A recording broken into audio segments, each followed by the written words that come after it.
नमस्कार, SK9 येवला न्यूजमध्ये आपलं स्वागत आहे ना. आता एक मोठी धक्कादायक आणि ब्रेकिंग बातमी आपण गुजरातच्या अहमदाबाद या ठिकाणून पाहत आहोत. संपूर्ण देशाला हादरवणारी ही बातमी आहे, कारण की लंडनला जाणारं एअर इंडियाचं विमान उड्डाणानंतर काही सेकंदातच क्रॅश झालं आहे.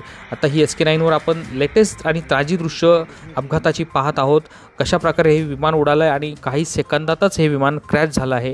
त्यामुळं यात विमानामध्ये 242 प्रवासी क्रू मेंबर्स असल्याची माहिती सूत्रांकडून मिळाली आहे.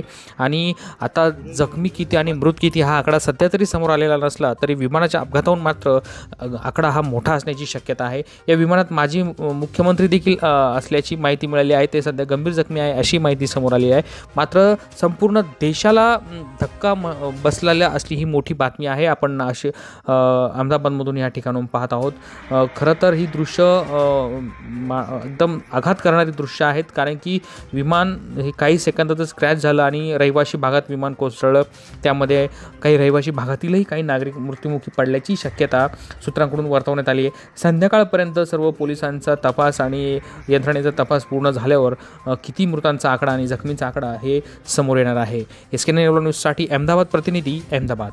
मोबाइल मोबाइल मोबाइल, अरे मोबाइल बोले तो SS मोबाइल. स्मार्टफोन ब्रँड असो कोणताही, खरेदी मात्र SS मोबाइल मध्येच. मोबाइल मोबाइल मोबाइल, अरे मोबाइल बोले तो SS मोबाइल.